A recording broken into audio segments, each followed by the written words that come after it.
Kamara impeachment complaint naman, patuloy na nire-review ng prosecution team para malantad ang iba pang kapamilya ni Mary Grace Piatos at iba pang miyembro ng tinatawag nilalakay na Budol Gang. Ang detalye balita mo, RH12, Milky Rigunan. Manang Milky. Sister El at Lakay, patuloy ang pagrepaso ng House Prosecution Team sa sinampang impeachment complaint laban kay Vice President Sara Duterte Carpio. Ito ay sa layuning malaman ng prosecution team kung may mga questionable pang mga pangalan. Sabi ng sagan nila ngayon na Budol Gang. Ang kay House Deputy Majority Leader Paulo Ortega de Fif ng La Union, ang mga kapamilya ni Mary Grace Piatos ay nalaman sa annexes ng impeachment complaint laban sa Vice Presidente. Sa dokumento, merong Pia Piatos Lim at Renan Piatos ang nakapirma sa acknowledgement receipts ng confidential funds ni VP Sara.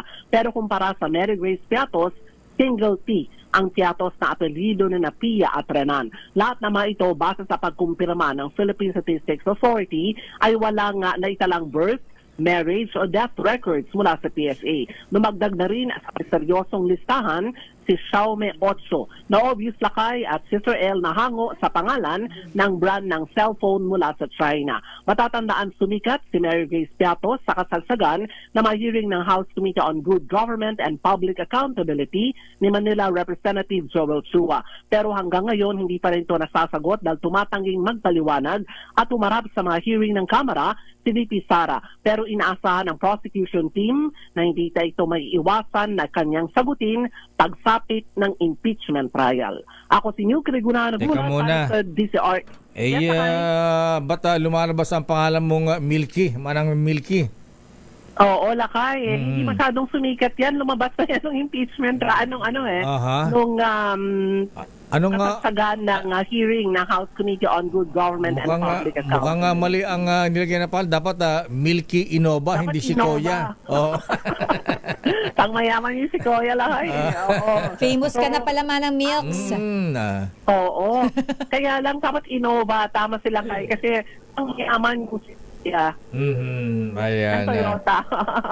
Pero alam mo na kay at Sister El, ang gusto nilang malaman dito, mukhang marami pa silang makikita mga pangalan dahil may mga kamag-anak itong si Mary Grace Piatos according doon sa mga pumirma sa mga acknowledgement receipts na nakatanggap ng milyones mula sa confidential funds ni Vice President Sara Duterte. Pero alam mo, sabi ng mga taga-Intel Manang Milky, pagka gano'n naman talaga, hindi naman inilalagay yung tunay na pangalan ng mga binibigyan na yung mga tipster, mga ganyan, o kaya reward.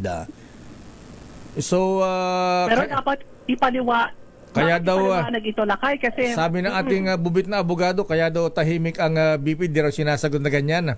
Part pala sa defense nila yan sa impeachment. Kumbaga ilalabas lahat ang baraha pagdating ng impeachment trial. Yun naman ang kasi ngayon hindi ng House Prosecution Team, hindi sila sumasagot noon pang pagdinig ng Kamara. So ang sabi nga, ang hamon nga nila, ito yung proper venue sa impeachment trial na sana masagot ng defense team ni Vice President Sara. Okay, maraming salamat Manang Milky. Kada umaga kay Sister El, ako si Milky Rigunan nagulat para sa DCRH, una sa Pilipinas, una sa Pilipino. Daming